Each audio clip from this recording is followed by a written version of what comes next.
Ditën e djeshme, në shtëpinë më të famshme, 4 personazhet kanë folur për njëri tjetrin, secili me radhë dhe të argumentonte sepse bashkëfinalisti tjetër nuk duhet që të fitojë këtë edicion të reality show-t.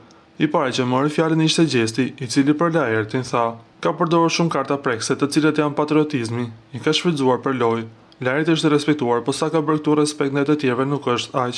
E ka përdorur dhe për këtë ka dalë mirë në publik, mendimi im.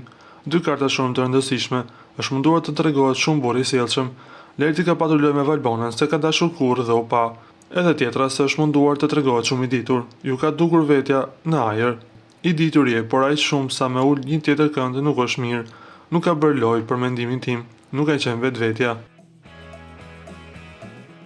Ndërkohë për Rozanën u shpreh: "Rozana i ka mbatur krejt njerëzit afër, bënte sikur i ka shoqë dhe në fund ua ka futur. I ka mbajtur për interes, jo sikur i ka interesuar. Për këtë nuk e meriton fitoren. Edhe kjo i ka përdorur do karta, si për shembull atë të femrave. S'më ka pëlqyer kurrë. Edhe informacionet nga jashtë ka patur për lajërtin për Gertën, plot ka patur. Mendimi im është që një lojtar që është i fortë luan brenda në lojë dhe nuk del jashtë. Ka qenë gjithkohës dyshe me lajërtin dhe lajërti me të. Edhe lojën falcë që ka patur, sa herë janë zënë falca asgjë s'ka pasur mes tyre."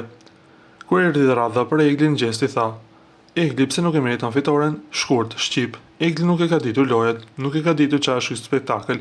Ka qenë vetja, e vërteta dhe lojë nuk ka bërë. Reagimet i ka patur të momentit, dhe për këtë Egli nuk e meriton fitoren. Nuk ka luajtur me të tjerët. Egli nuk ka qenë nga ata që është çuar nga gjumi për të debatuar me të tjerët për të dalë në prime. Egli ka qenë gjithmonë e vërteta.